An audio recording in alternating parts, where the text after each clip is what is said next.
बिस्मिल्लाहिर्रहमानिर्रहीम। तमाम देखने वालों को अस्सलाम वालेकुम। उम्मीद करती हूँ सब खैरियत से होंगे। Welcome to let's cook with syrup. आज मैं वो चीज़ बनाने जा रही हूँ जो सर्दियों में बहुत ज़्यादा खाई जाती है। तो जी हाँ, आज मैं बनाने लगी हूँ तिल चिक्की।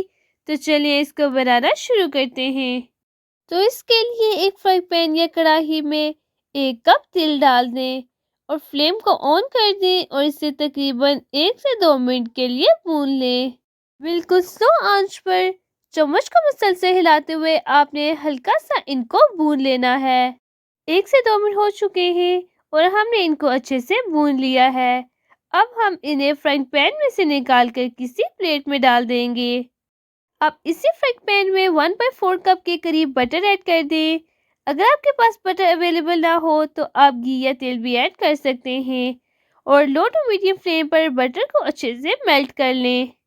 तकरीबन 3 से 4 सेकंड के बाद हमारा बटर अच्छे से मेल्ट हो चुका है। अब हम इसमें 1 कप शुगर ऐड कर देंगे। 1 कप हमने तिल इस्तेमाल किया था तो हम इसमें 1 कप ही शुगर ऐड करेंगे। आप लो टू मीडियम फ्लेम पर बटर और शुगर को अच्छे से मिक्स कर दें और लो टू मीडियम फ्लेम पर शुगर को मेल्ट होने तक इसे अच्छे से पका लें। शुगर हमारी काफ़ी हद तक मेल्ट हो चुकी है। अब हम इसमें हाफ टेबल स्पून के करीब बेकिंग सोडा ऐड कर देंगे। बेकिंग सोडा ऐड करने की वजह से हमारी तिल की चिक्की में बहुत ही अच्छा कलर आएगा और आप आगे जाकर देखेंगे कि हमारी तिल की चिक्की का कलर कितना ही डार्क होगा।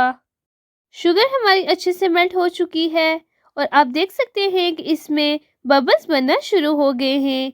अब हम इसमें तिल ऐड कर देंगे जो हमने सबसे पहले लो टू मीडियम फ्लेम पर तकरीबन 1 से 2 मिनट के लिए भून लिया था।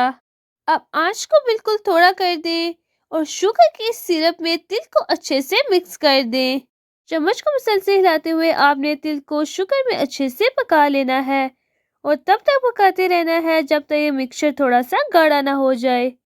आपने चम्मच को मुसलसल हिलाते हुए इसको भूना है। अगर आपने थोड़ी देर भी इसको रेस्ट दे दिया तो ये आपस में जुड़ जाएंगे। तकरीबन 2 से 3 मिनट भूने के बाद अब इसे अच्छे से फैला दें।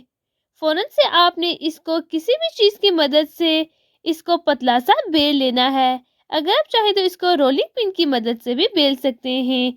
इस तरह चम्मच की मदद से आपने इसको पतला बेल लेना है और बेलने के बाद इसको शेप में कट कर लेना है।